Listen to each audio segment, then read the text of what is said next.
Allegiance by the Boy Scout Troop 72. If those boys will come forward, please.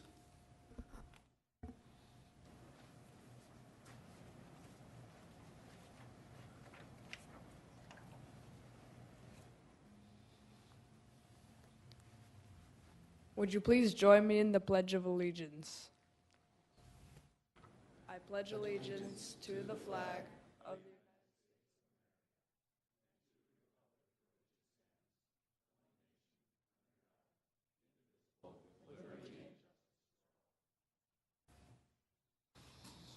Thank you, guys.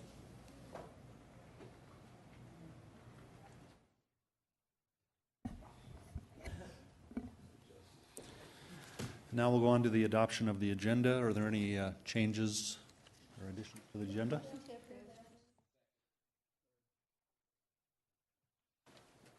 Get that, Charlene? Okay. All those in favor? Aye. Opposed? Okay, motion carries. Now on to awards and recognitions, and number 2 on the agenda is an award, a sustainability award. We're going to skip that one tonight because some people couldn't be here, but if we could have Harold Benson meet us up front, please.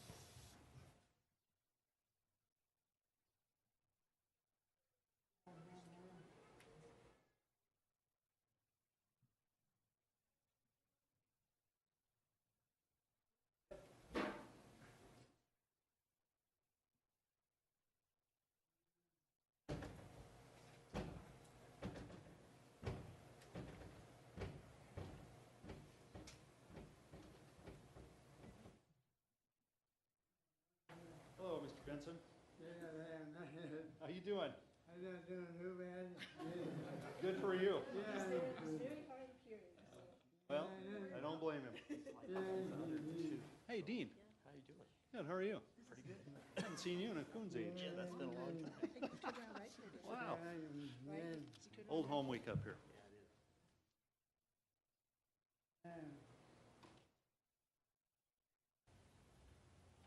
Thank you, everyone. And before I start reading the biography of our Citizen of the Month for October of 2015, I'd like to thank the people that nominated this candidate, because a lot of times, every month we come up here, it takes the alderman representing that ward to go through and nominate a candidate for Citizen of the Month. We much prefer it when our citizens take the initiative and actually nominate who they believe should be a Citizen of the Month. And tonight's citizen was nominated by the committee or the community, not the alderman present. But both John Roberts and myself fully support this nomination. It couldn't have been given to a better person for this month. We are honored to recognize Harold Benson as the October 2015 Citizen of the Month. Harold was born on a homestead north of Wall in 1913. Making him 102.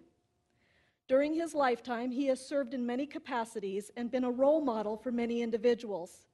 He was a school teacher and a farmer, and had the special gift to play many musical instruments. Harold and his wife Wilma shared a full life together and raised 5 children: Kenneth, Donna, Jean, Dean, and Beverly. Harold has always been active in his community and has worked countless hours as a volunteer in numerous meetings and numerous settings. Harold and his wife were longtime volunteers at the Menahalusalon Senior Citizen Center, and in addition, Harold spent many years delivering meals to the Sioux Addition neighborhood as part of the Senior Citizen Meals program. He also served on the board of directors for West River Electric for 20 years. He also served as the Pennington County Agricultural Stabilization and Conservation Service Committee. Harold was a longtime member of the Harmony School Board and continues to maintain a relationship with former students in Pennington and Meade County, as well as the Pine Ridge Indian Reservation. Many former students have positive stories of the impact Harold has had on their lives. Also, Harold has a lifelong interest in baseball.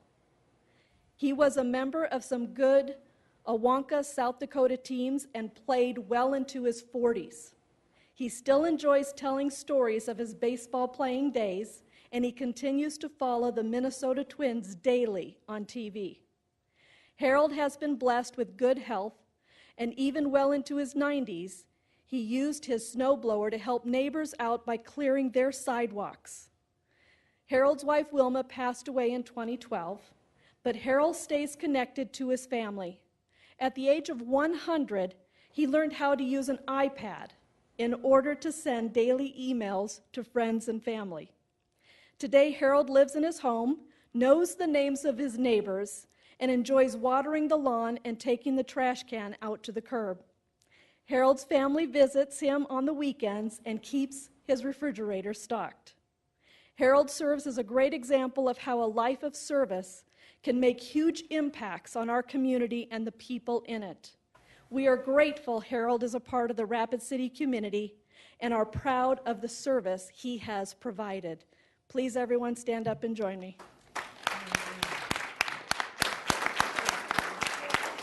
Absolutely. Go ahead. I am Harold's daughter, and since he's hard of hearing, he has asked me to read the following. I want to thank my neighbors, Shirley and Joy, for nominating me for this award. They are the kind of neighbors everyone wishes they had. I want to thank my family for being here with me tonight. Lastly, I want to thank the mayor and the city council for giving me this award. It's a wonderful honor, and I appreciate it. Thank you.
Now can we have Nick Strout and Randy Kriesman come up, please?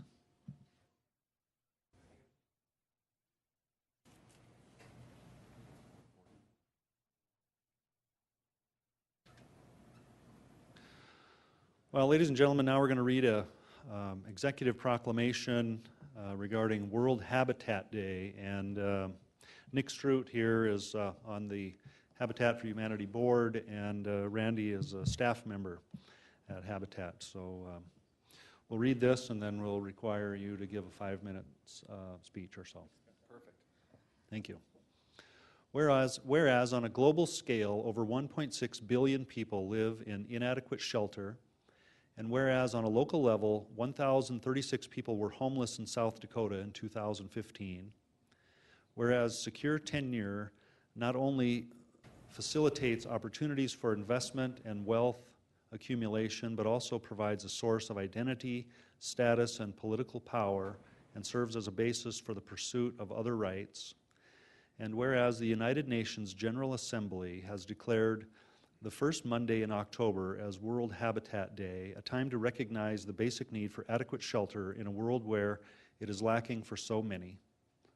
And whereas in recognition of World Habitat Day 2015, October 5th, Black Hills Area Habitat for Humanity will address the lack of decent housing around the world, including the need for affordable housing in the Black Hills. And whereas Black Hills Area Habitat for Humanity will continue to build and preserve simple, decent, affordable housing for hardworking families in the Black Hills in the context of working to revitalize neighborhoods while reducing environmental impact by recycling building materials through habitat restores. Now, therefore, I, Steve Allender, Mayor of Rapid City, do hereby designate October 5th, 2015 as World Habitat Day and encourage Rapid City to work toward the elimination of inadequate housing for its citizens.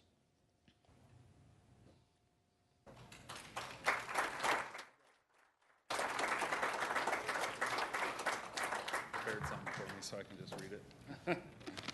Well, first of all, thank you, Mr. Mayor, and thank you, City Councilman.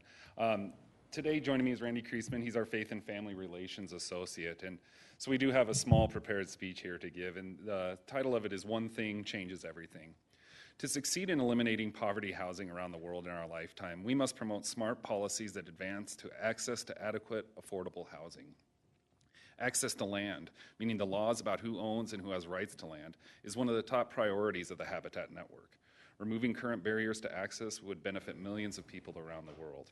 Over the past 25 years, an adventure that surpasses over 100 families in the Black Hills and over 60 families in other countries around the world has been kicked off from our little corner of South Dakota. Black Hills Area Habitat for Humanity's one vision is a world where everyone has a decent place to live. Through partnerships like this one, we can become leaders in creating sustainable and transformational development.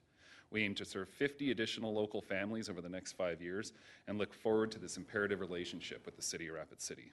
So again, thank you, Mr. Mayor, members of the City Council, and the citizens of the City of Rapid City for your continued support.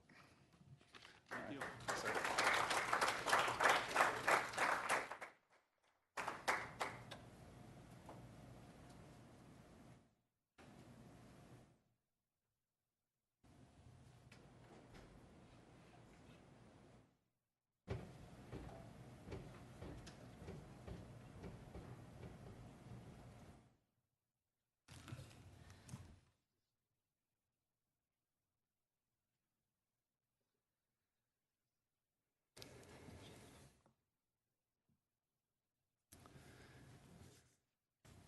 And now we have a need to go into executive session to consult with legal counsel to discuss litigation pursuant to South Dakota Codified Law 1-25-2. Can I have a motion? Richie moved and Jerry Wright seconded. All those in favor? Opposed? Okay, we are in executive session. We'll be back in 5 or 10 minutes, folks.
We had a motion by Doyle and a second by Weifenbach, come out of executive session. All in favor?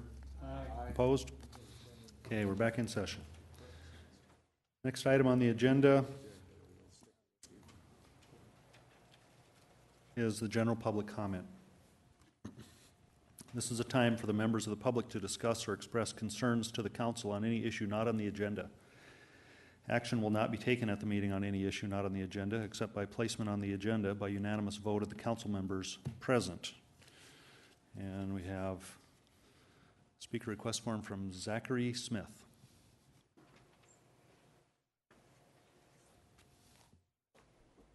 I'd just like to thank the police chief and the fire chief and their staff for all that they do in making it a safe community. Thank you very much.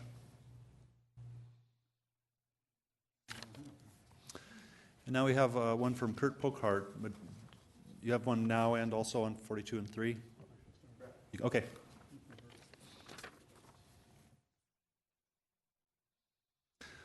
And just a reminder, there's a 3-minute time limit. And before we get started, let me mention one thing. Sometimes folks come to the council meeting like this and they're not exactly sure how to interact with the council or what the process is. And over there by the agendas on the table is this pamphlet which kind of explains how the city council works and what goes on at a meeting here, and might be something beneficial for this time or a future time if you were to look at that.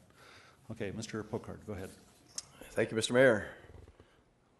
I guess I'd like to second Zachary's remark in gratitude to the police and fire department for keeping us safe. But really, I'd like to speak about growth. And I'd like to go back to the campaign, the mayoral campaign back last spring. We heard a lot about growth, stagnant growth in Rapid City.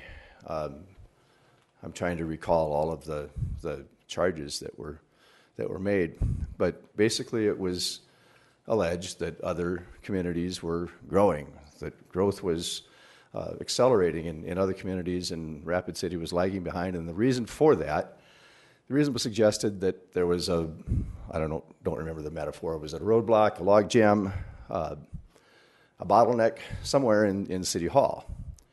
And there was never any specific plan provided as to how we would address that issue, but it was a significant concern in the campaign.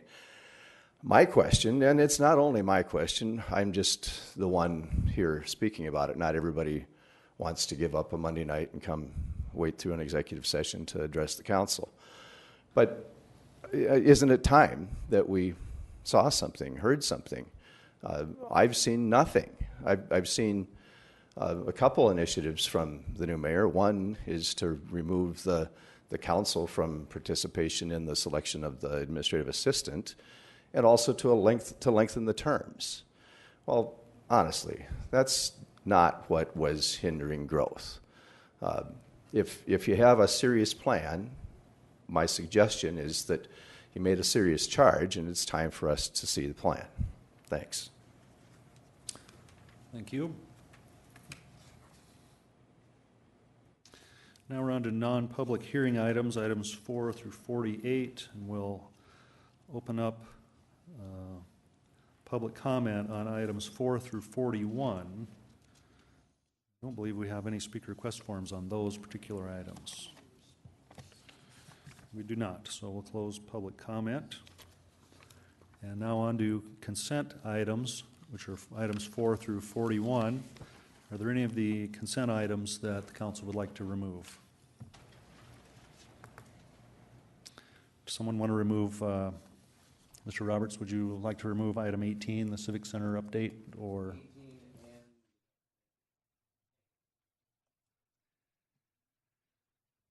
Oh, Amanda Scott. Thank you, Mayor. Item number 27, please.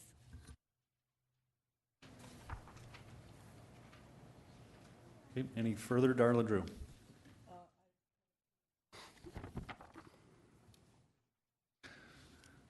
Okay, and if someone would remove item 23, we need to amend that one. Okay. Okay, then, can we have a motion to approve the remainder of the consent calendar with the exception of 18, 19, 27, 17, and 23? Moved by Lewis, second by Laurenti. All those in favor? Opposed? Motion carries. Now let's go on to item 17, Darla Drew. Okay, I think I'll get this right this time. Motion to approve and retain the floor. Okay. I just wanted to commend the Larimer family on their slacklining project. I can't think of a better way to remember their son, and by creating this new activity in the parks in Rapid City. And I actually had to learn what slacklining was. So that was, I just think that every time we can improve the lives of our youth and give them something more to do, it's always a benefit to our community. So I'd like to thank the family, and that's it. Okay, and we have a motion and a second to approve. All those in favor of item 17, say aye. Aye. Opposed? Motion carries. Item 18, John Roberts. Thank you, Mr. Mayor. And I would like to make a motion to acknowledge this and then hold the floor for a second, if you wouldn't mind. Okay, second by Jerry Wright. And go ahead, sir. Thank you, Mr. Mayor. The reason I pulled this was last Tuesday, I brought this forward, but last Tuesday, Chairwoman Doyle asked you if you would give a little presentation on this. And I was wondering if you were ready to do that. Yes, of course. Thank you. I don't have a presentation, but I have a little impromptu speech that I'll go over. Concerning the Civic Center, there are two items happening concerning the Civic Center. One of them is to understand the condition of the Civic Center and all of the arguments about expansion, the issues relating the ADA violations, the other building and code issues that need to be addressed. We last heard from that issue approximately in March, just following the public vote, where the public decided voted not to have an $180 million expansion. So now we've had changes around City Hall. I've been in office 3 months, and approximately a month ago or so, I put together a group of people who could help sort some of these issues out. And during that time, I intentionally selected a number of members who were on the previous committees because they had firsthand knowledge of the issues at that time. I selected some members who were not on those committees, and I tried to get a little better representation of the community as a sounding board and so on. I also reached out to the three of the five mayors and the finance officer who were visible in that committee as well, and got their opinions. So this committee now has met twice, and the primary goal here is to get me brought up to speed on all of the issues at hand. There's still some unfinished business there, and as we move ahead, we have to know where we're heading to. And in order for me to state that with confidence, I need to have lots of background information, and I also have to have a good understanding of all the issues that we're facing before we can propose the overall treatment for whatever problems exist. So that's the first item. The second item is something that I'll try to get on the next agenda, and that comes from a part of the Department of Justice agreement with the city to fix the ADA violations. The contract mandated that we hire an architect to coordinate the repairs. And so the Civic Center has done that at a cost of $24,000. And this architect will lead them through the various ADA issues, and it is It is a Department of Justice approved architect, and there'll be a number of interactions regarding that.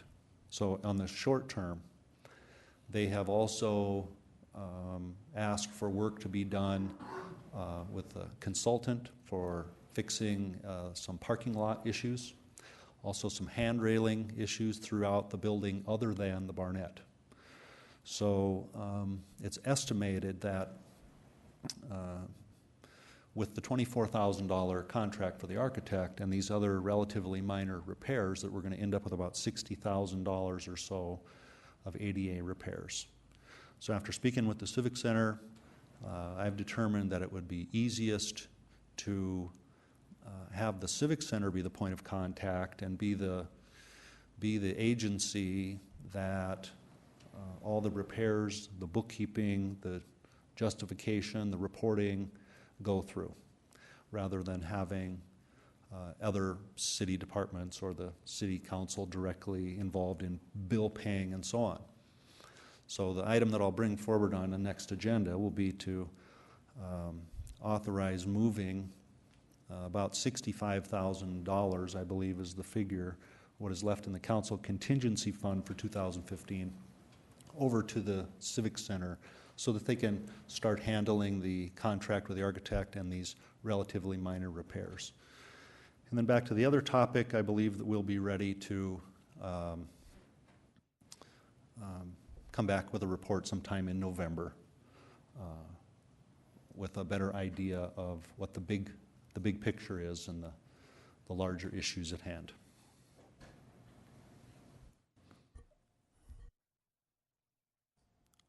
Thank you, Mr. Mayor. Do you mind if I ask you one question? You said that you wanted to have the Civic Center in control of paying for this. Is this for just now on the $60,000, or are you talking going into the future? Because you're going into the future. You want them paying for? Because we're going to have to probably allocate this money. They don't have the money, so it's going to either have to come out of general fund or absolutely vision funds or.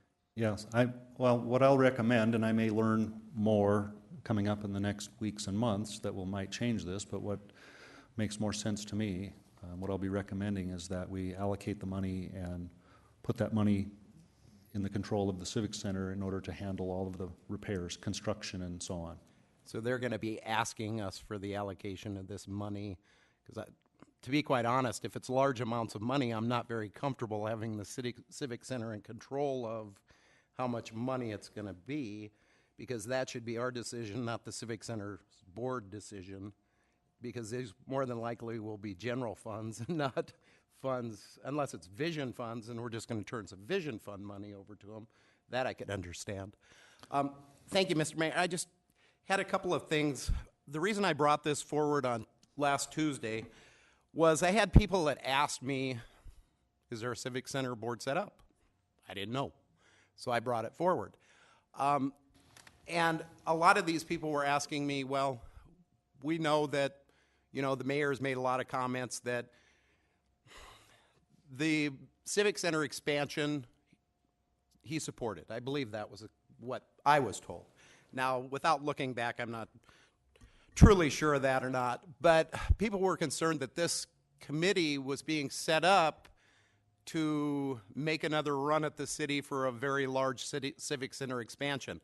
And I guess that why I brought this forward was my concern of not knowing that there was a committee set up. I wish that we would have at least known that there was some kind of a committee set up. And I know that this sounds like it's more for fact-finding for you, Mr. Mayor, but it looks to some people like something's going on behind closed doors. So thank you very much. I appreciate you informing us on this.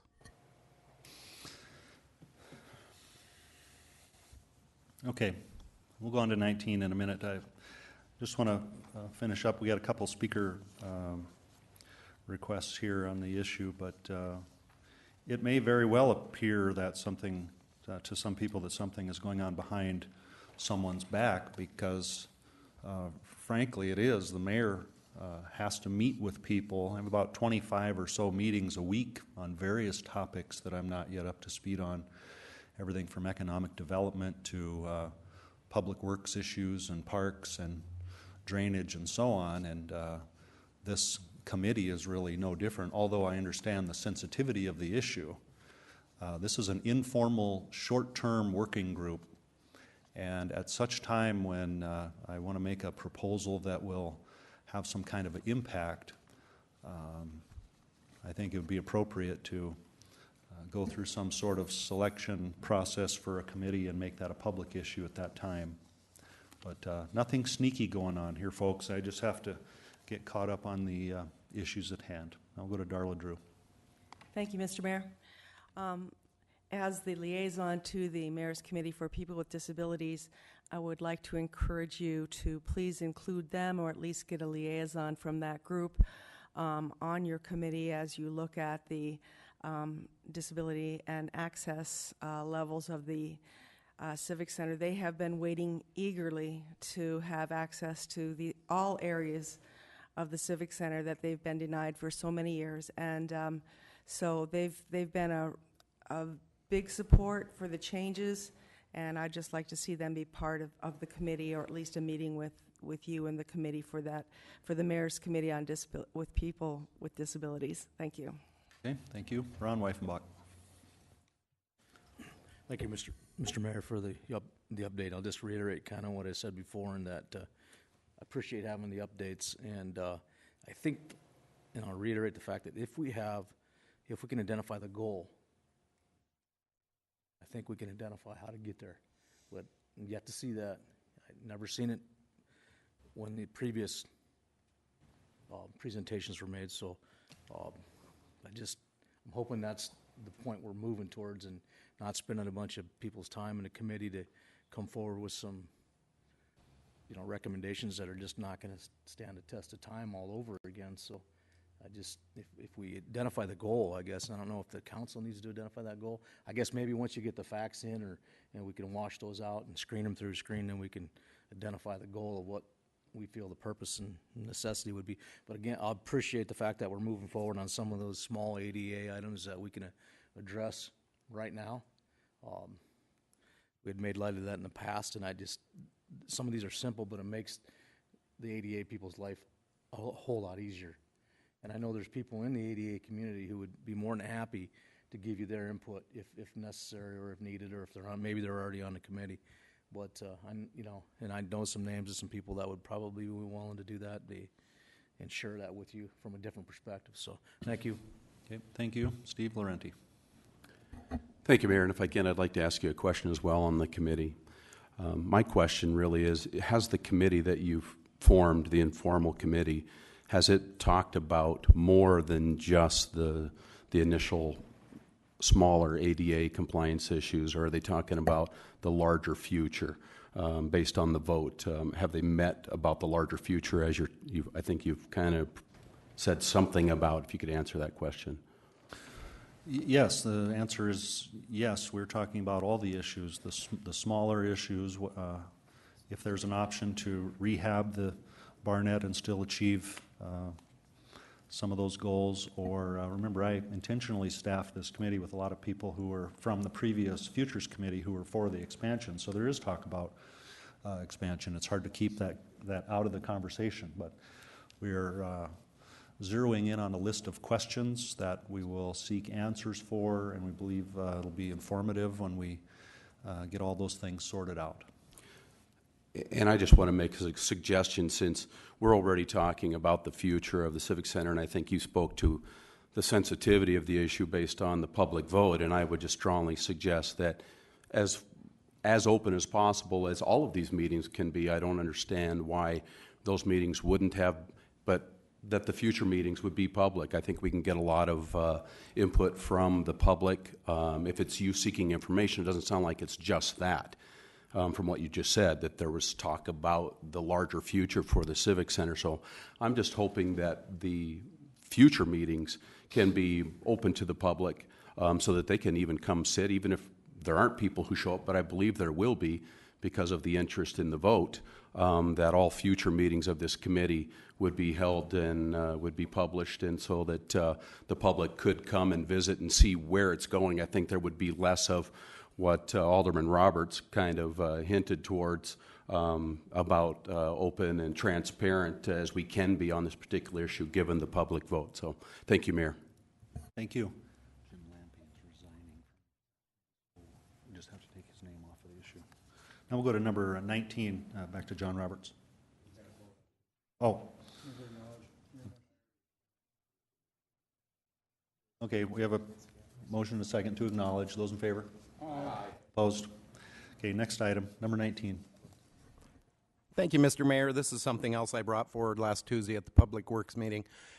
And the reason that I did is I don't think there's anybody sitting on this dais that over the last 20 years hasn't discussed about infrastructure in Rapid City and our declining and deteriorating and degrading infrastructure.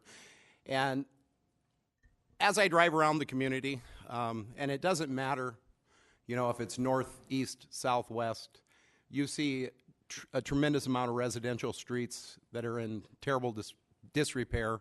And we know, we've discussed this for the last at least few years, that we are millions and millions and millions and millions of dollars behind on infrastructure projects. So that's why I brought forward, I think it's time to start having the discussion on using some of our vision funds to start getting caught up on some of these infrastructure projects. Other than if, and I would never recommend this, but other than if we find a way to raise another fee, which I would not support, raise taxes, which I would not support. I know that people in Rapid City, a lot of them that I talk to, are about taxed out between the state, the county, the city. You know, a lot of people have taken about as much as they can take. So what's the other option? Well, the big option, the big elephant in the room is the Vision Fund. And I think it's time that we start using some of that money to get caught up on some of these infrastructure projects. And I think it would benefit, and I know it would benefit, every single resident of Rapid City. So thank you, Mr. Mayor. Thank you. Now we'll go to Steve Laurenti.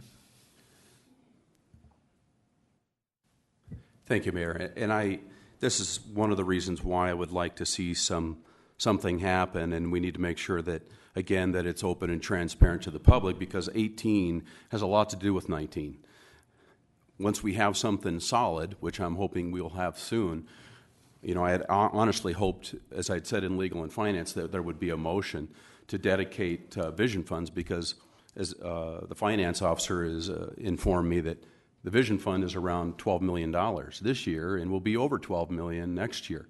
So even if we are dedicating 60, 70% or 80% of that Vision Fund to getting our streets and its related infrastructure back to where it should have been decades ago, there is more than enough to do some very good community projects going forward, because that fund just continues to grow and grow and grow.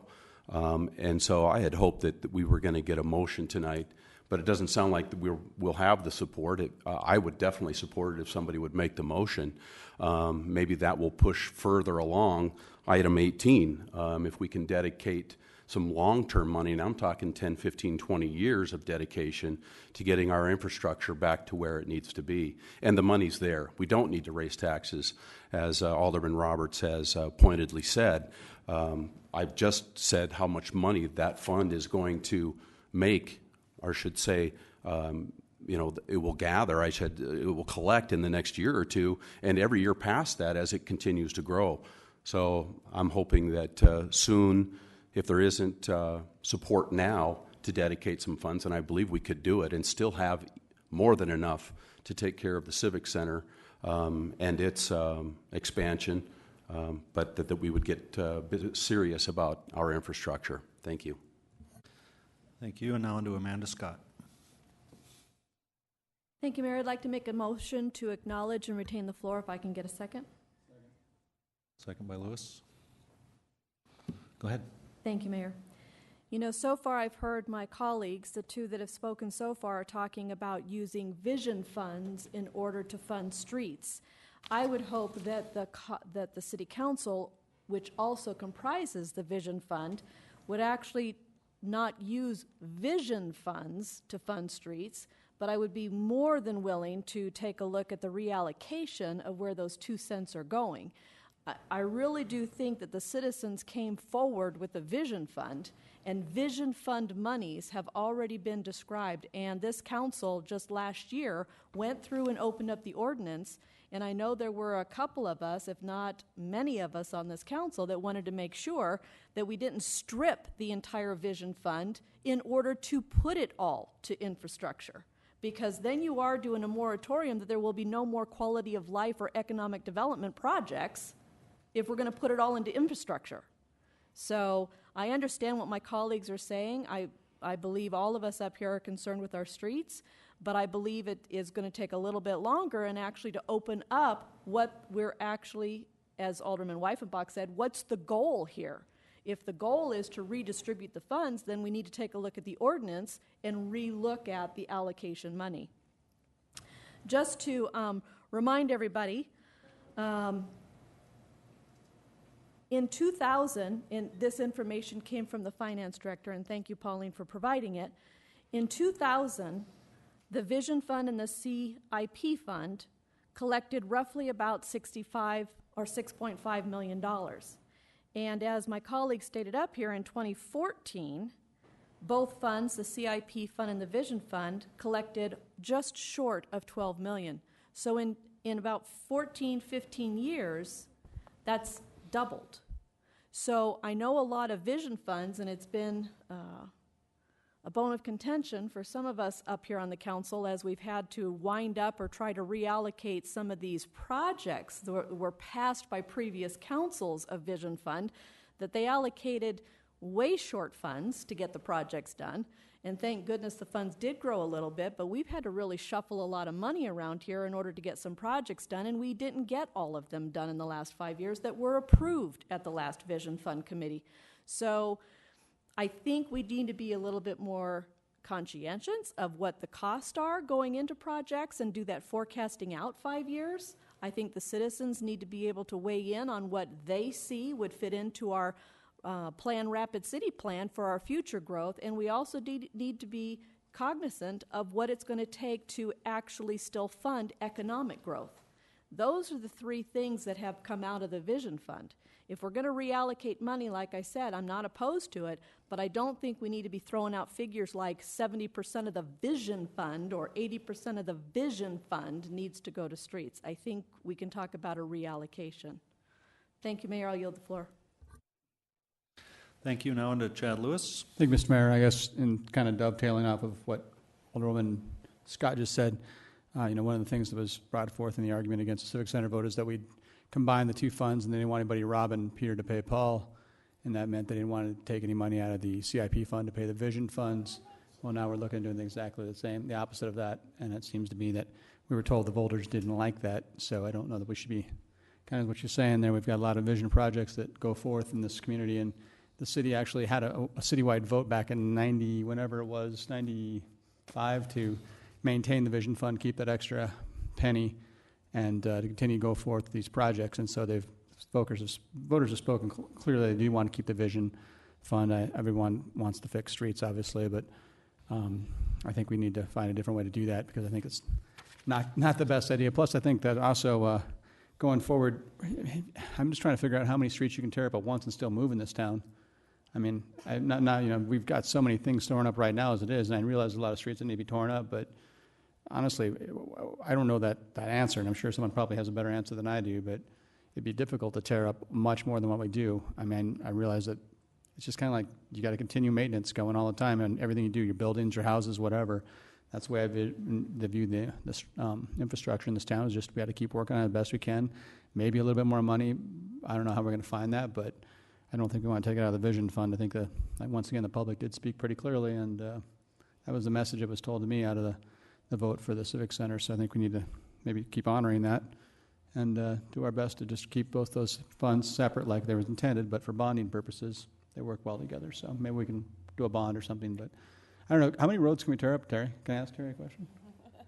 I mean, realistically, how much can we tear up without, and are there enough companies out there that can actually jump into work if we suddenly threw $10 million at this?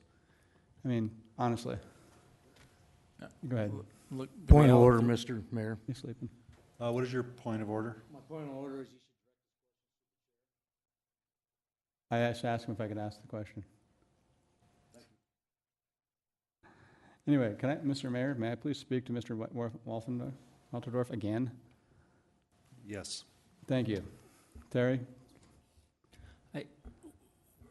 What most people see around town that you're referring to is a lot of the work on the arterial streets. Right, I realize that's between DOT us and the work. DOT, there's a lot of work going on. You know, obviously out in the residential streets, of which we have a lot of very poorly rated roads in town, we could obviously do a substantial amount of additional work. Keep in mind, there's some limits to the amount of work I think that the contracting community can fit into their schedule right now. But if given a reoccurring allocation of funds on an annual basis, I think they would be more than willing to ramp up and purchase the equipment and hire the employees to get the work done. Okay, that's fair enough. I just wanted to answer the question because it just seemed to me it'd be contributing a lot to gridlock. But either way, once again, the Vision Fund just isn't the source for this, so thank you. Thank you. We'll go to Jerry Wright. Thank you, Mayor. I've said this before, and I'll say it again, hopefully briefly. We know we're short 5 to 10 million a year in funding on streets. We don't know where the funding can come from. I do caution the members of the council that if we were to go into the vision funds, we are going to limit our ability to address the issues on the Civic Center until we know what we're going to do there. Examples are if we bond $100 million for 10 years, 5%, it's about $12 million a year. So that's the entire amount of money, I believe, that comes into the Vision Fund in a year. Okay. I'm just saying that we need to find out what we're going to do at the Civic Center, what it's going to cost before we make any decision of what we're going to do with that vision money. And until we do, I think we have to leave it alone because we do not know what we're going to do, and we do not know what it's going to cost. And we need to be thinking about how we're going to fix our streets, because if the money that is in the Vision Fund, or a vast majority of it, is needed for the Civic Center or vision projects, as Amanda Scott said, then we need to realistically find a way of paying for street improvements, because we don't have an adequate level of funding today or now. Thank you. Thank you. Now we'll go to Richie Nordstrom.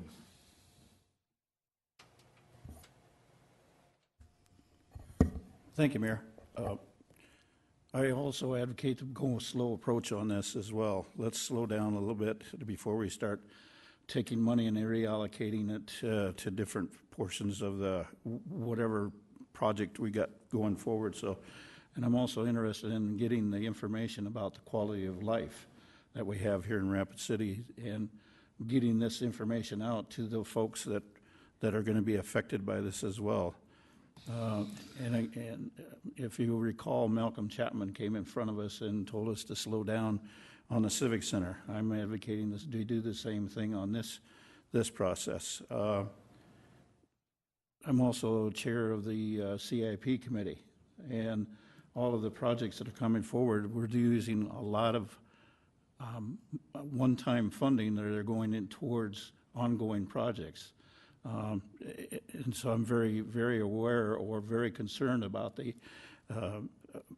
use of that money that I call putting it on a credit card, coming out of the going into the CIP and how that's being operated. The biggest thing that I'm going to be advocating here tonight is just slow down. Let's take it one step at a time. There's many considerations to take into account. One of the largest things is that Mr. Walterstorff just addressed is on the contractors getting ramped up on all of this. So we need to more or less phase in how we are going to do this reallocation or putting more money towards the streets and infrastructure repair. So that needs a little bit more thought behind it and how the process works on that. And again, I'm just not really on the side of starving out the Civic Center or even the other quality of life projects that are that we have out there in the city. Thank you, Mayor. Thank you. Now we'll go to John Robertson. You have less than 5 minutes, but I didn't write down how much, so. 4 minutes and 48 seconds. That's what I thought. Thank you, Mr. Mayor. I will not take nearly that long. I just wanted to clarify a couple of things. When I brought this forward, I never did it. I never did plan on robbing the entire vision fund. The allocation, that would be something that this council would have to decide on. That's something that this council would have to come up with. And the reason I brought this forward is because, you know, I think that everybody on this dais at one time or another has ran on infrastructure. You know, I think it's time that we have a good discussion. I think this has been a good discussion. I think that going forward, you know, even if we could take an extra $1 million for the neighborhoods or $2 million for the neighborhoods, at least we would be doing something. And, you know, I look at my constituents, go out and talk to my constituents. I've got one that always hits me that I think of when this comes up. I've got a neighbor that lives a few blocks from me that's lived in his home for over 40 years. And he can never remember, since he's lived there, any major street reconstruction on that street. And his street's not bad. I mean, it's got a lot of potholes that we patch all the time. You know, it's cracking. But who knows what's underneath that street? You know, water, sewer, and neighborhood roads. I mean, talk about quality of life. I think that's one of the top quality of life issues in Rapid City, or at least it should be. So I just want to thank everybody for this discussion. It's been great. It'll be coming back soon. So anyway, we'll just keep discussing it. Thank you very much. Ron Weifenbach. Thank you, Mr. Mayor. I'm not sure if this is going to be in the form of a motion, if it's necessary, but I would like to make the motion to direct the staff to bring to the council and deliver us a status of the vision funds, current balances, encumbered balances, where we're at with the projects. This used to be an ongoing thing. I might have missed it, but really that's the only way the conversation can go any farther. We have to all understand, because we're all sitting up here poking in a hat. So if I could get a second, I'd retain the floor. Thank you.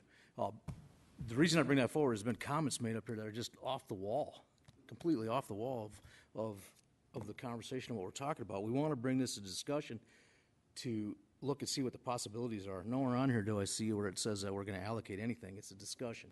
So going back to some of the comments made in 2000, and I happened to be on some of those councils earlier, that the last set of vision funds and the projects may have gotten delayed and gotten more expensive, but that becomes the burden of the remaining council to get those under control and say, hey, either that's out of touch or not. And it kind of reminds me of telling my in-laws that, or whoever has a wild, crazy kid running around, that my kid will never do that. And so this council will experience that same thing, looking back and going, wow, okay. Some other council member in the future will say, well, I can't believe they did that. Well, you got to look at it in context. That council was smart enough to say, we didn't bond for anything. It was all pay as you go. That's why this vision fund is sitting where it is today, because we had the foresight and the thoughtfulness to look and say, here's where we should be. This is what we need to do with this. I agree, but you know, we all talk about fixing potholes or fixing streets or whatever the case is. We have an opportunity to look at this and see what makes sense. I do not believe that it's going to put us in any financial burden whatsoever to get this report, look at it, see where we're at, make some sound decisions based on real information, give our staff time. You know, if you can forward them a question ahead of time so they can get the knowledge that they need. There's equipment out there that you can buy that does street repair. It may have to, you know, those are all possibilities. So I appreciate this discussion. I appreciate Alderman Roberts bringing it forward. I think it's a great discussion, and I think that if we get this information, we can move forward. Thank you. Is this the first motion we had? So this is a substitute motion to...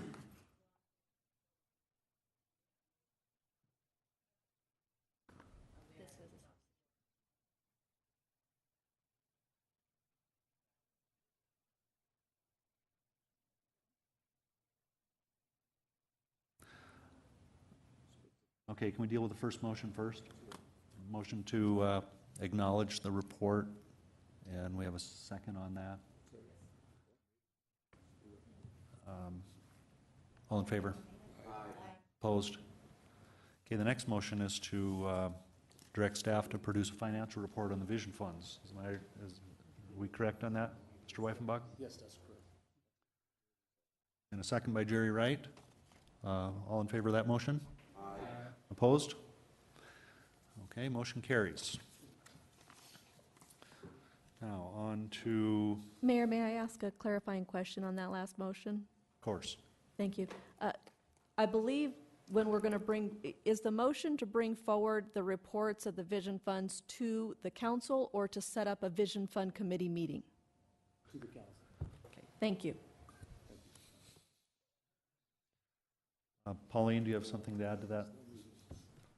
How much time are we getting to prepare this report? Because Public Works will need to provide information on the status of their projects, so just timeline. I would say a couple weeks because we have a number of things going on here. It's going to be more work for Public Works, finding statuses and stuff on the projects, I believe, than it would be for me to, as far as percentages done, that type of thing. Okay, I propose 60 days. Okay, good enough. Now, on to item 23, Chad Lewis. Thank you, Mr. Mayor. Item number 23 is the confirmation of reappointments of David Hillard and Jim Lampy, the Opportunity Capture Fund. I make a motion to approve David Hillard and remove Jim Lampy from the consideration. Yeah, he quit. He quit all this. Okay, we have a motion by Lewis and a second by Doyle. And the information there, if you're wondering, is Mr. Lamphy has decided to resign from the board. So, motion and a second. All in favor of this item, say aye. Aye. Opposed? Carries. Now on to item number 27, Amanda Scott. Thank you, Mayor. Item number 27 is to accept funds from a FEMA grant to sprinkler protect 50 of the governor's homes. I'd like to make a motion to approve and retain the floor if possible. Second. Okay, we have a second by Steve Laurenti. Go ahead. Thank you, Mayor. May I ask Chief Multiburn a question, please? Yes, you may. Chief, this was not pulled off the consent calendar at Legal and Finance, but I believe this, and I'm asking, is this the first time this grant is available? Thank you. I'm assuming there's been funds awarded around the country through FEMA for these types of projects. However, the information that staff and the fire department has given me is that this is gathering some national attention, and I think is probably somewhat of a pilot program for FEMA. So I can't say if these types of awards have ever happened before, but my understanding is this would be one of the first, if not the first. So.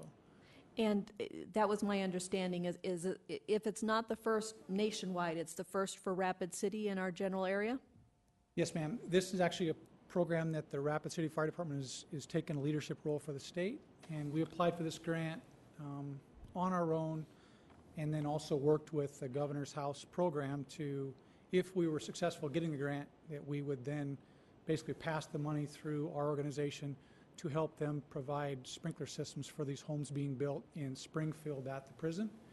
And so what will happen is the grant will pay for the supplies and materials for sprinkler systems to be placed in these homes, and there's about 50 of them that will be built next year, and then those homes are basically taken all over the state and planted in those communities for people that qualify in terms of income for low-income housing. So it's somewhat a catalyst for the entire state.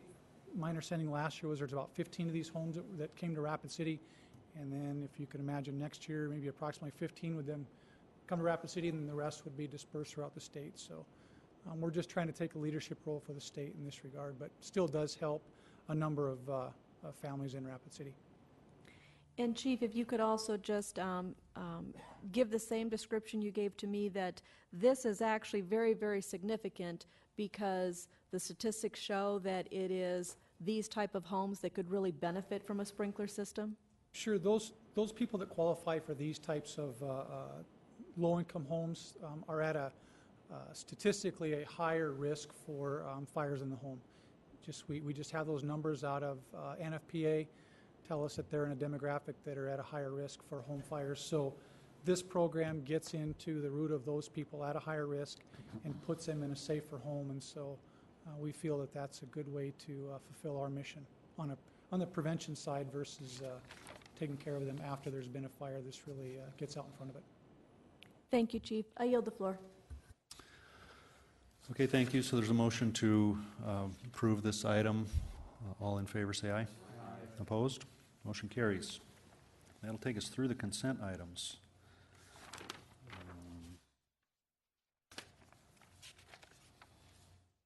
Through item 41, and now on to non-consent items, items 42 through 48. And we'll open public comment on these items. And we have two speaker request forms. One is Kurt Pokart on item 42 and 43. And just a reminder of a 3-minute time limit.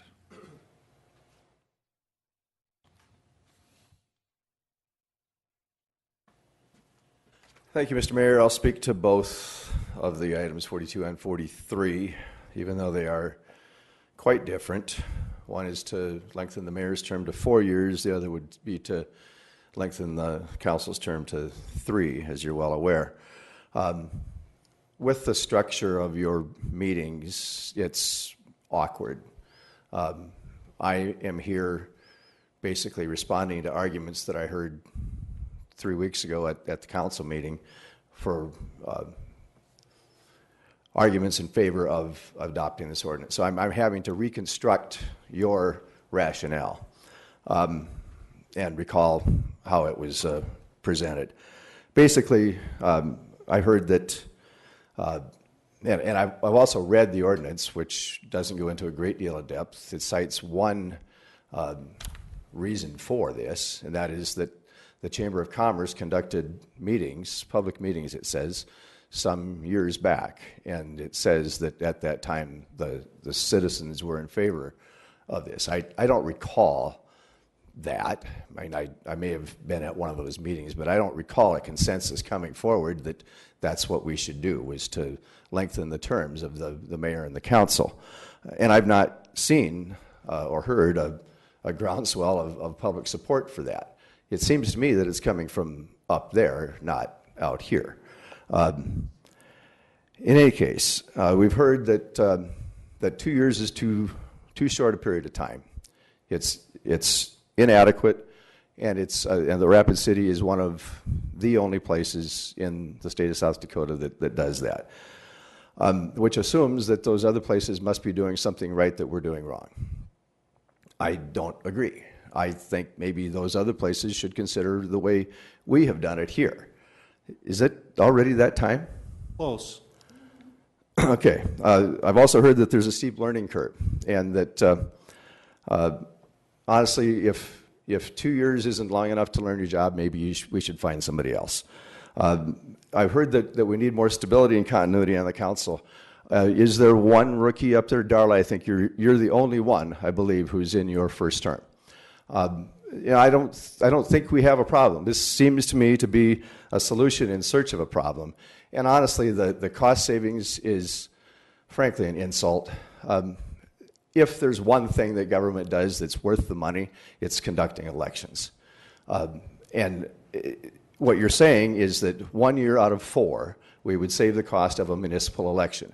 Well, we conduct elections in June. And so there's a primary election every even-numbered year. There's a school board election every single year, so I don't see any cost savings at all. If you're saying that it would save the city and shift the costs onto the school board, honestly, whose money are you saving? I think it's bogus. I think in the few instances where we've had mayors or council persons serve for only 2 years, there's been a good reason. I see it as a referendum and a good opportunity to find some fresh ideas from time to time. Thank you for your time. And now we'll call Chauncey Lapointe on item number 48.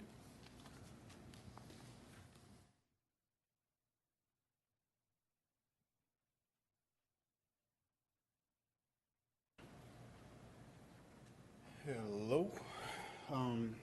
This is to appeal my city licensing as a security officer.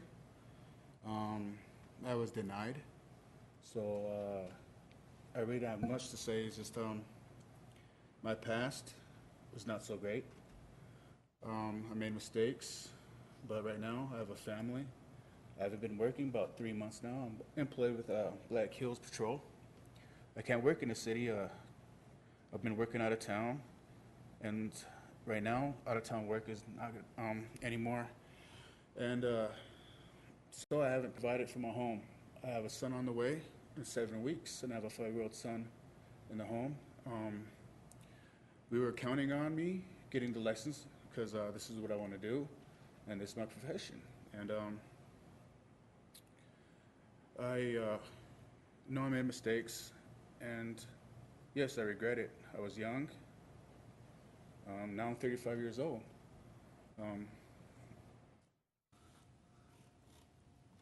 I really can't say why that I'm still getting judged on my past. It's my future and my present day now, what I'm doing. And I bettered myself. Everybody around me, I mean, I graduated high school with a 3.8. I went to Huron University for football. But yeah, I made a mistake when I was young. But now I've learned, and I need to provide for my family. That's my biggest thing. And I love to make sure that others are safe. It's not because of what I did in my past, it's what I was born to do. Mr. Mayor, I know everybody's tired, everybody heard everything, but I just want to say, if you please accept my appeal. I'm a perfect citizen of Rapid City, South Dakota. I've been here for a while, and I like the yellow light. I didn't know this is going to be like it is, kind of stressful. But I just want to say thank you for hearing me, and I just hope everything works out in the end.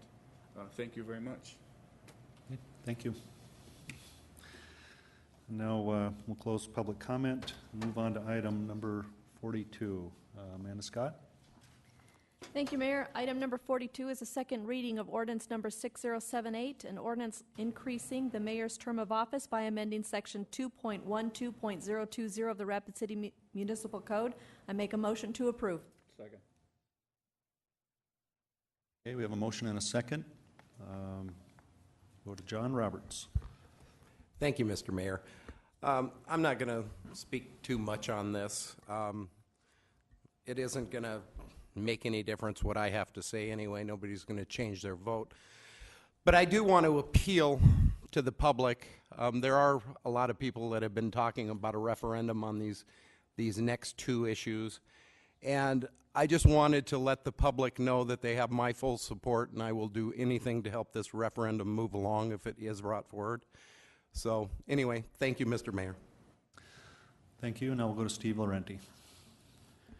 Thank you, Mayor. And I rise in opposition, and I think everybody's aware of that. But, you know, for me, it's the very principle of the elected officials who have been elected by the people who are now saying these offices should serve longer, and we're trying to make that decision. We're not giving it to the people. And I think most of the council is well aware that there have been former council members or a former council member that spearheaded trying to get this put on the ballot, and it failed. I think that should speak volumes, but apparently it does not. I had hoped that this would come from the people. Hopefully, as Alderman Roberts has stated, there will be a referendum, and I will support that. And I think some of my fellow council members who are going to vote for this will say that's the process, that we make this decision, and if the people don't like it, they need to go through the work to get it put on the ballot, which one of our own council members couldn't do. So the problem I have with it is in the principle that we make it hard for the people, we make it difficult, knowing that it's difficult because it's been tried by a former council member, to get it put on the ballot. These groups that are interested in seeing us serve longer, all these years that that we talked about, these public meetings, had perfect opportunities to capture all these signatures of these people who wanted to see longer terms, but they didn't do it. And I don't understand why these special interest groups didn't take the time. Maybe it's because, I don't know, Maybe they're afraid of how that vote might have come out. That's the only thing I can think, is that they have some fear that the people will reject their wanting longer terms. But half of this council tonight is going to be voting to extend their next term, which to me is just, in my opinion, unconscionable. That we would be extending, and the fact of the matter is, yeah, we're going to have to get reelected, but we're the sitting incumbent. We all are aware of incumbency and the difficulty already in the number of city council elections that are absolutely unopposed. And so extending the terms, in my opinion, and I think others have spoke to this, is that it's going to be even more difficult to get opposed elections.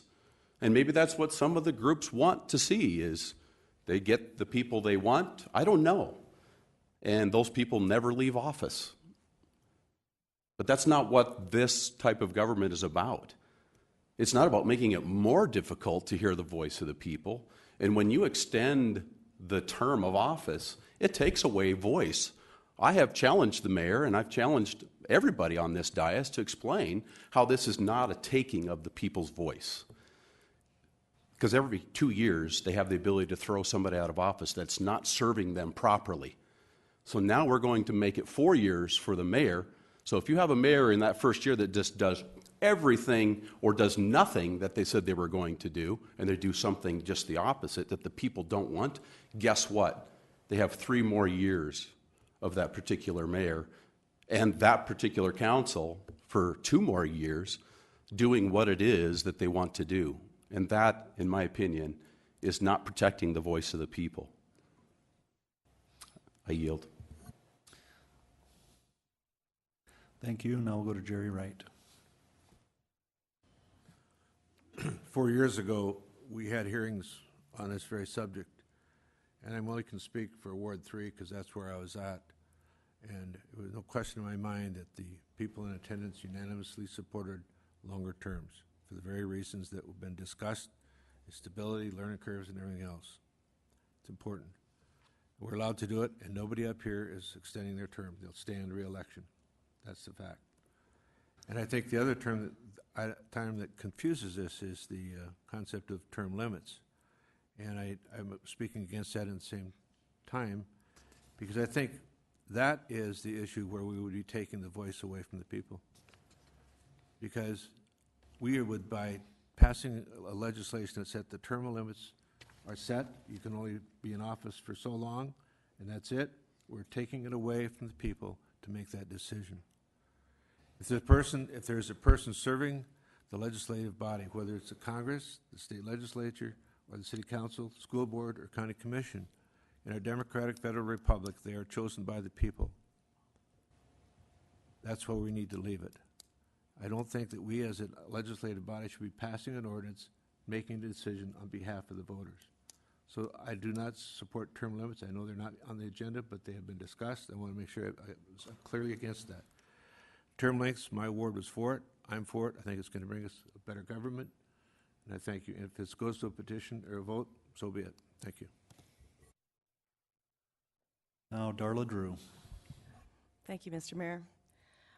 I am up for re-election this spring, and so I took this issue to my Facebook page. I do have one just for civic issues called Darla Drew Connects, and so I asked people for their opinion, and I got 16 people that responded with a yes. We want to see extended terms for the council and the mayor.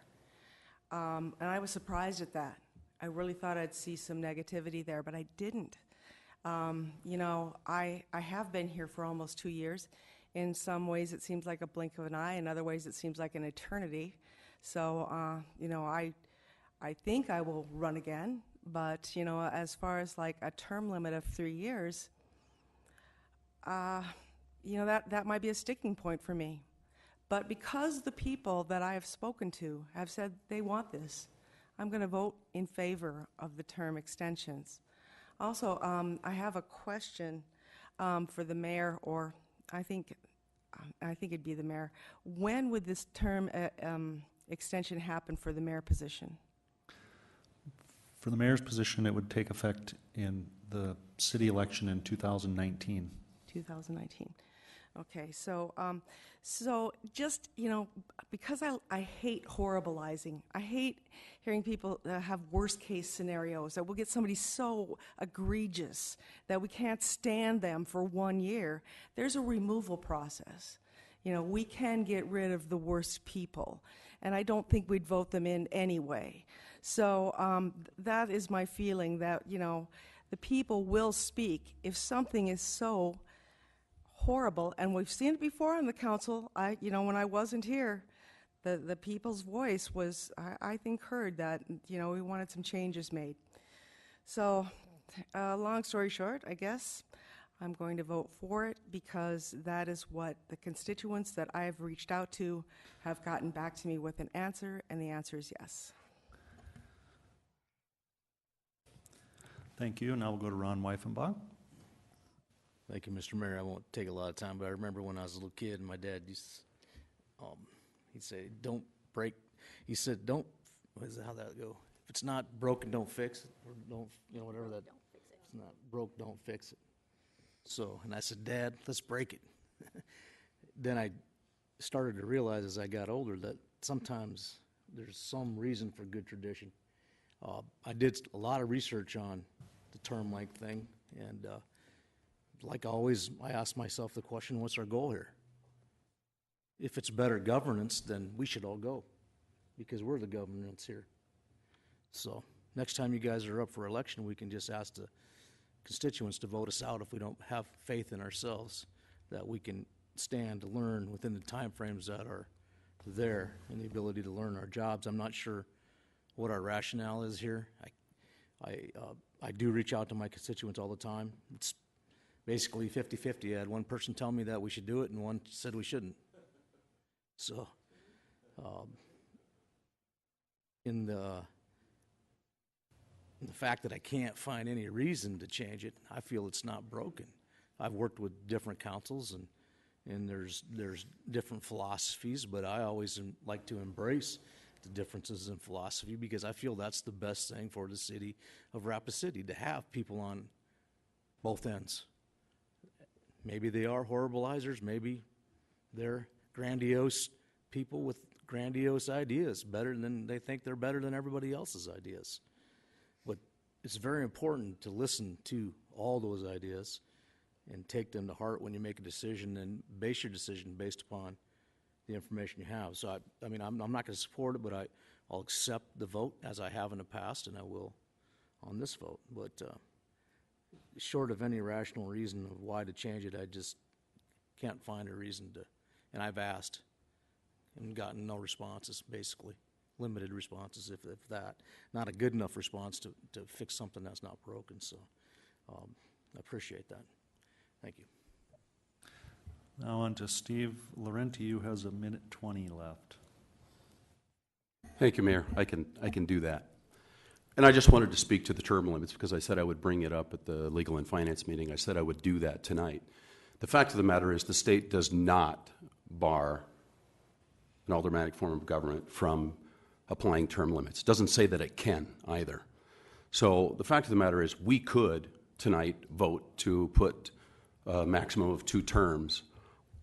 However, I am quite clear that there isn't support to do that. And if there is, I would second a motion to do that, but I don't believe that will happen, but I believe it should. The fact of the matter is the only way that would get thrown out is somebody challenged it, and we're talking our state government then would make a decision. But I think our elected officials at the state level who are term limited might make some changes for us to allow aldermanic form of governments to do just that. So that's why I believe we should do it, is so that we can get our state to say, yes, aldermanic forms of government can do just that. We don't say that they can't, but we do now want to say that they can. So I'm hoping somebody will make that motion, and I'll second it. Thanks. John Roberts. Thank you, Mr. Mayor, and I guess maybe I'm not going to be as short as I thought I was going to be. I didn't put this out on my Facebook per se. I did talk to a few people on Facebook about it. But I did talk to two groups last Thursday night. One had about 70 people there, and the majority of them were against it just because they believed that they should be able to vote for it. And another group of about 30 people that had pretty much that same opinion. And you know, I think it runs across different lines of how people view this. Depends on their, you know, political philosophy. It depends on incomes. It depends on age. It depends on, you know, there's a lot of factors. But the majority of the people that I've talked to, and I haven't talked a lot about whether we should lengthen them or not. I've talked about, should we as a council be enacting this, or should you as a people be able to vote on this? And I've got an overwhelming response from people that they want to have the right to vote on this. And that's why I said I hope that there's a group out there. I've talked to a few, and it looks like there probably is going to be a referendum on this. But I'm praying that that happens so the people of Rapid City will have the opportunity to vote on this, because every time government takes a little bit of your voice away, a little bit of your power away, they want a little bit more. So thank you very much. Thank you, and now to Jerry Wright. 3:25 left. I'll make it. We serve in a democratic federal republic where elected representatives, acting as the representative body of the people, make the decisions of the government, such as budget, expenditures, policy, and law. However, the decision of who makes those decisions, i.e. who is elected by the body of the representatives of the people, should be by the say of the people. The people should determine who represents them by election and for how long by election. Term limits set by the legislative body takes that decision away from the people, the voters. If an elected representative of the people is doing a good, honest, and honorable service, why should the voters not be allowed to send the representative back for as long as they wish? Why should some politician serving as representative of the people determine how long a representative serves? Term limits take away the right of the voter, the people, to determine who the representative is. Thank you. Thank you. The motion on the floor is to approve the item. Let's go to roll call vote. Charlene. Roberts? No. Nordstrom? Aye. Scott? Aye. Lorente? No. Wright? Yes. Weifenbach? I'm sorry, I didn't hear you. No? No. Doyle? Aye. Lewis? Aye. Drew? Aye. Motion carries 6-3. Okay, on to item 43. Amanda Scott. Thank you, Mayor. Item number 43 is a second reading in ordinance number 6079, an ordinance to establish the qualifications and term of office for aldermen by adding section 2.08.005 to the Rapid City Municipal Code. I make a motion to approve. Second. Second by Richie Nordstrom, and a light by John Roberts. Thank you, Mr. Mayor. My council people on both sides of me are sighing. They're getting tired of me talking, and I don't blame them. But I want to step in here on this one, because I do have a real concern on this one. And Darla touched on it a little bit. You know, everybody, in my opinion, this is just my opinion. This is an opinion that's been formulated by, you know, my beliefs and some other beliefs and talking to constituents. But anyone that's going to run for re-election next year, whether or not they say it or not, they are voting for their own extension of term lengths, because this does go into effect in 2016. So unless you're not planning on running next year, you're not voting on your own term length. So I did want to bring that up. I also wanted to reiterate on this one that if the people bring it forward, I am more than happy to help. I will put in just as much time as I can to run petition signatures. And I honestly believe, and I said this 2 weeks ago, I honestly believe that, you know, saying that we can't learn in 2 years isn't true, that elections every 2 years are too difficult. I don't believe that's true. If it was, I wouldn't have run 2 elections between my council elections in 4 years. I mean, it isn't that difficult. It isn't that difficult. Yes, it does cost some money. Yes, it does take some time. Yes, it does, take time away from your family and your friends. But we do this, hopefully, because this is something we want to do. And it's not easy. It's not easy. It's not easy if you're on the winning side or the losing side. It's not easy. This is not an easy job. We have a lot of work that we have to do to look out for 71,000 plus constituents, because everybody in Rapid City is our constituent. So I just want to reiterate again, please bring this forward. Please let the people vote on it.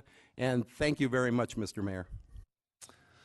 Thank you, and on to Chad Lewis. Thank you, Mr. Mayor. I'll try to speak a little quieter. Anyway, I think the whole point here is that technically, I suppose I'm voting to extend my own term. If I was to run next time, I'm not sure if I will, if it's 3 years, because quite honestly, that'd be 7 years by the time I'm done. So that's going to make me really stop and pause and think. But this is about what's best for the city in the long run. This is way above me. This is way above Chad Lewis, John Roberts, Darla Drew. I mean, as much as I'd like to think I'm going to live forever, I'm probably not going to. And I think the next people up here, need to have a little extra time. It's just better government, a little more stability. I mean, you get a chance to learn the ropes and or learn the constituents and what the community truly needs, and learn how the city works. And yeah, we all think we can jump right in here and learn. And, we do our best. I don't think any of us do a horrible job of doing that, but I just think it'd be nice to have that extra year to kind of understand a little bit better and hopefully make better decisions in the long run and plan for the longer range planning. I do respect the opinion that, we do it every 2 years, and I don't have a problem with that. If this was to go down in flames, it wouldn't bother me. I wouldn't lose sleep over it because I can see both sides pretty easy. But the fact of the matter is I'm going to vote for it because I think in the end of the day, it probably is better for the city as a whole and for the citizenry, I can't even say the word, as a whole. So I do respect the idea of what they're saying. I mean, I have no problem with that, but I just think that I don't worry about running another election. That's not a problem. That's part of the gig. But I think just the idea that you have a little more time to respond to constituents, a little less time you have to spend, I don't know, campaigning or whatever. It's more time you can spend doing the business of the city and hopefully doing the right thing. So I appreciate people bringing it forward. And like I said, I respect both sides of this. It's pretty one of those issues that go either way, but I'm gonna err on the side of, I think, long range planning in this one. So thank you. Thank you, and now Richie Nordstrom.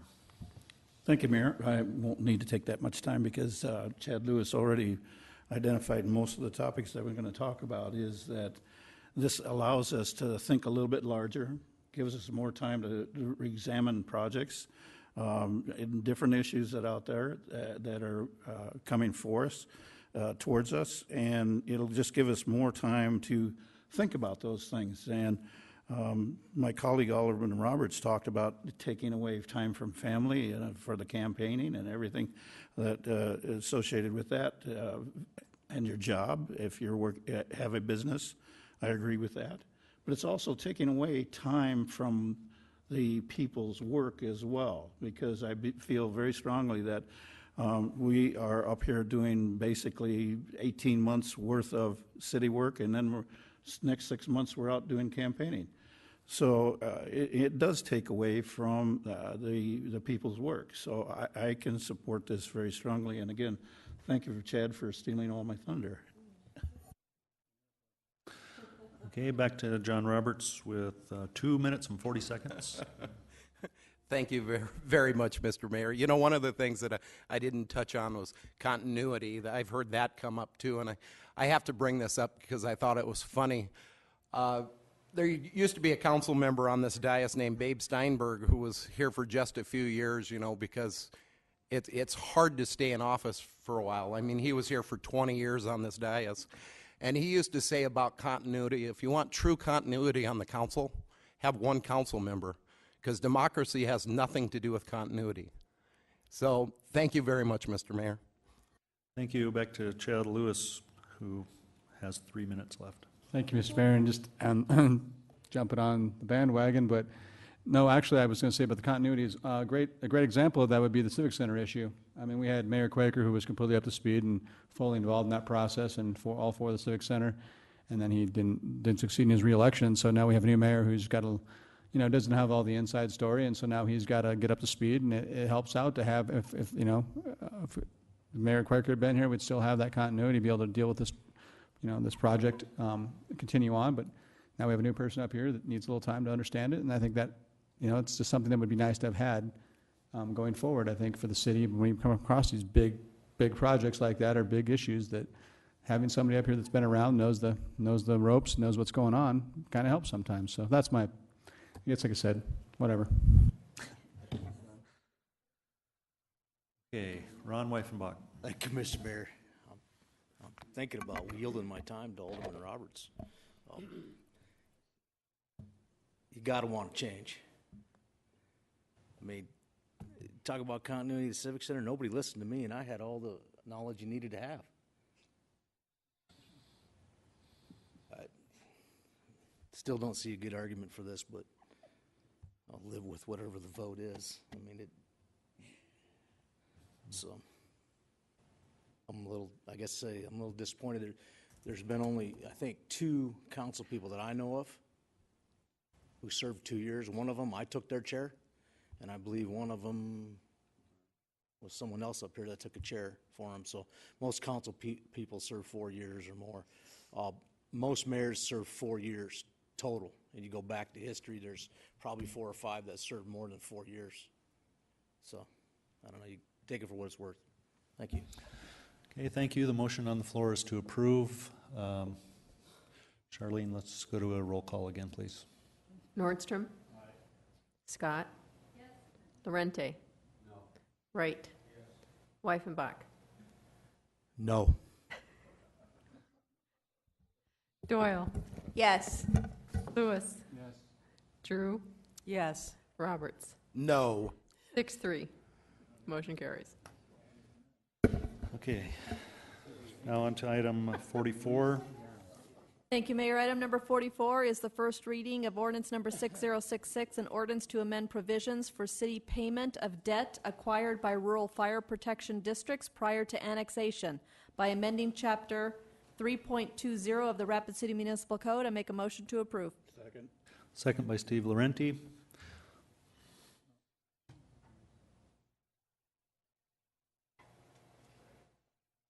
Someone needs to, okay, Chad Lewis. Thank you, Mr. Mayor. I just was wondering if there's something the finance officer would like to add to this. Yes, you can answer, you can ask a question. Thank you, Mr. Mayor. Attached to the agenda also is an amendment that has been proposed after having a joint meeting between the city and the county last week that staff would like you to take under consideration. Basically, the only amendment is when it talks about capital outlay, where it says what is not included in capital outlay debt. There's a verbiage at the end of it that says unless specifically authorized by the Common Council. That way it's not as restrictive as what was originally proposed.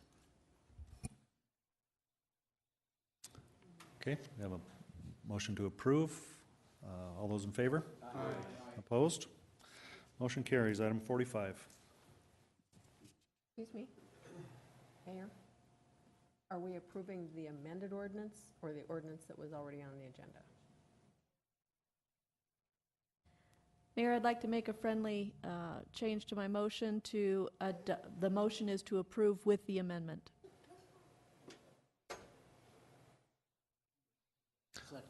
Okay, we have a motion and a second to approve the ordinance with the amendment. As described by the finance officer, yes, sir. Everyone clear on that? Aye. All in favor of that motion? Aye. Opposed? Motion carries. Now 45. Item number 45 is the first reading of an ordinance 6076, an ordinance amending section 17.06 of chapter 17 of the Rapid City Municipal Code. Rezoning the with then described property is requested by Fisk Land Surveying and Consulting Engineers, Inc. for PLM Development, LLC. This is a rezoning from Public District to Low Density Residential District 1 for property generally described as being located southwest of the intersection of Minnesota Street and 5th Street. I make a motion to approve. Second by Doyle. All in favor, say aye. Aye. Opposed, say no. Motion carries. 46. Item number 46 is a first reading of ordinance 6080, an ordinance amending section 17.06 of chapter 17 of the Rapid City Municipal Code, rezoning the within described property as requested by the city of Rapid City for a rezoning from no-use district to general commercial district for property generally described as being located southeast quadrant of Catron Boulevard and Fifth Street. I make a motion to approve with stipulations. And a second by John Roberts, and go to Ron Weifenbach. Thank you, Mr. Mayor.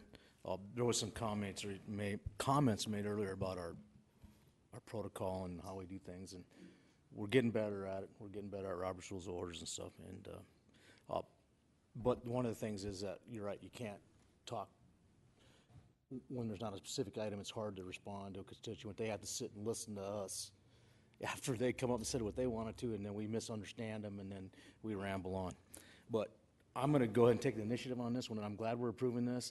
But this is one item specifically that I've spent a lot of time and energy on, and without the help of the mayor, this never would have happened. This is very important to the growth of our community. Seems like a small thing, but if anybody wants to spend about 10 hours with me, I'll explain it to them. So I appreciate it, and thank you. Okay, on to Chad Lewis. Thank you, Mr. Mayor. And I did actually want to extend my thanks to Alderman Weifenbach for all of his work on this and taking an issue that was pretty contentious and making it, seems to be coming to a mutual agreement and then taking a lot of headache away from everybody. And so I do appreciate your work on this, sir. I don't know if you're listening, but I did thank you. Okay, motions on the table to approve. All in favor say aye. Aye. Opposed? Motion carries.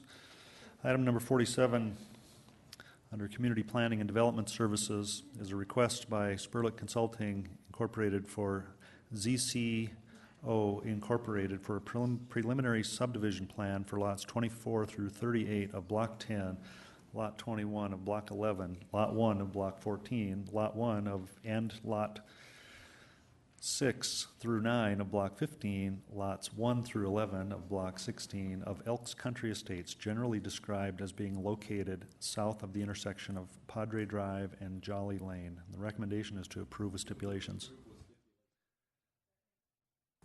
Okay, motion by Roberts and a second by Drew. All in favor say aye. Aye. Opposed? Okay, on to number 48 under appeals.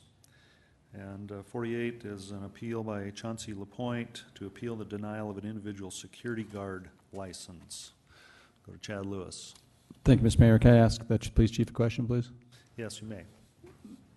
Chief Jeggers, I guess, I don't know, I mean, it's hard to know what's the direction on this one, but do you have a major objection to this, or is it a procedural objection, or I guess could you elaborate a little bit for us? I do. I denied the license based on his criminal history, which is linked to the agenda item. If you want me to review the high points of the criminal history, I can. I've read them. I don't need to. Okay. I just was wondering. It just seems that there's some remorse there, and they wouldn't be allowed to carry a firearm. And Black Hills Patrol is willing to hire him. That's why it just was my curious. I'm not sure what the ops. I mean, I understand. I'm just trying to figure out exactly. You understand where I'm coming from? I do, and I could respond to the firearm. He is not permitted to carry a firearm as a convicted felon. Thank you, sir. Darla Drew. Here we go. Thank you, Mr. Mayor. I have a comment and then a question for Chief Jeggers. We were in a meeting just recently where we talked about, recidivism and people that commit crimes and possibly being able to expunge some of their criminal records so they could go ahead and serve in some capacity with the community. I feel that this individual did express remorse. I know he has a history, but I do believe in second and even third chances. Maybe you could tell me why I'm incorrect on that. You have a question for the police chief? Yeah, I'm asking Go ahead. him right now. Why am I incorrect in thinking that? No, I agree with you regarding his expression of remorse, and I think that is a good thing. I mean, that's what we're looking for in the criminal justice system. Regarding your question on having records expunged, that is a process that's conducted through the governor and through a board of pardons and parole through the State Department of Corrections, and there is a process that can be followed.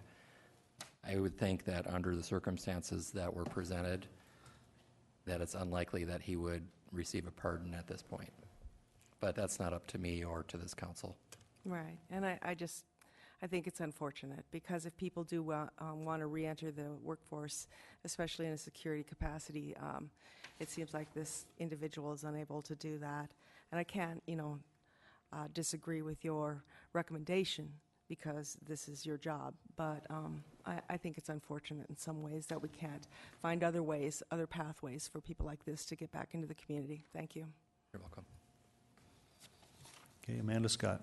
Thank you, Mayor. May I ask Chief Jegris a couple questions, please? Yes, you may. Thank you.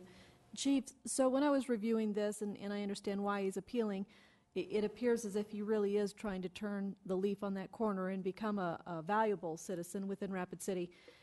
And Alderman Lewis touched on it briefly. The way I read it, and correct me if I'm wrong, the way I read it is that if he was given the permit would be, or is it a license or a permit? It's a security license. A security license. It had the stipulation that he could not carry. Is that correct? He cannot carry a firearm. It would be illegal for him to do so. So that's an irrelevant issue. There are security officers that work within the city without a firearm. Correct. And there are some that do carry a firearm. So his employer's intention is to employ him in the city in a non-firearm carrying capacity. So he currently is employed by Black Hills Patrol as a security officer. However, he's not legally authorized to work in the city limits of Rapid City, so he is given positions outside of the city limits. Okay, so is the reason he cannot work within the city limits is because he cannot fulfill that part of the job, and that is to be able to carry a weapon? I don't think that has anything to do with it. It's because he does not have a security license, because we've denied it thus far. Okay. So, that's where I'm coming to with the question. The way I read it is that if he was given the security license, if he was given the security license, would he automatically, or as part of that license, the ability to carry a weapon? It is not. That's a separate issue. So he does not intend to carry a weapon, and he knows that he can't at this point. Okay. And then, Chief, one other question while I consider this. When was the last time he was in serious trouble, according to his record? What year? 2010. So 2010, so 5 years ago. Thank you. I'll yield the floor. Okay, Richie Nordstrom. Thank you, Mayor. If I may, I'll make the motion to uphold the denial. Okay. Is there a second? Second by Jerry Wright. Mayor, if I just have the floor for just another moment, is that the primary reason that I'm wanting to uphold the denial is because it was just as recent as 2010. And if I may ask no, never mind. That's the main reason that I'm upholding the denial, is it was just 5 years ago. Thank you. Okay, we have a motion to approve on the floor. All those we have a motion to uphold the denial on the floor, and now we have Ron Weifenbach. Go ahead. Thank you, Mr. Mayor, and I would have a question for Chief Jegris. Go ahead. Chief, my question would be how old was this fellow? Is his birth date somewhere on here? No, I think when he spoke, I think he said 35. That's on there is that he wasn't a minor when that happened, was he? No, your juvenile record is not publicly available, so we never use juvenile records. He was 20. About 20 years old. Thank you.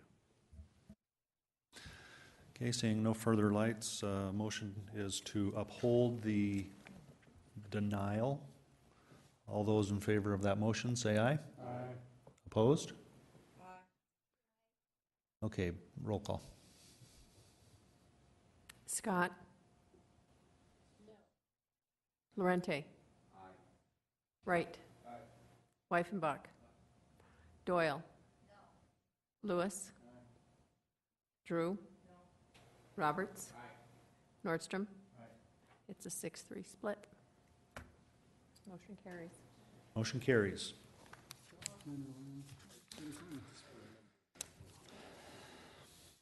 Now we are on to public hearing items, items 49 through 53. We will open and close the public comment since there are no speaker request forms. And now on to continued public hearing consent items 49 through 50. So is there a motion to continue these items 49 and 50? Okay, moved by Scott and second by Nordstrom. Steve Laurenti? Oh, okay. All right. Motion to continue these items. All in favor say aye. Aye. Opposed? Motion carries. 49 and 50 are continued until October 19th. That's the end of consent. Consent public hearing items 51 through 53. Anyone want to remove any of those items? Oh, Steve Laurenti. Thank you, Mayor. Item 53, please. Okay, remove 53. And a motion to approve 51 and 52. Sure. By Jerry Wright and seconded by Lewis. All in favor? Aye. Opposed? Those carry. Item 53, Steve Laurenti. This is resolution levying assessment for cleanup of miscellaneous property. Thank you, Mayor. And really, I just wanted to defer to the finance officer. I believe she has an amendment to the list. Yes, you may ask her a question. Go ahead. Thank you.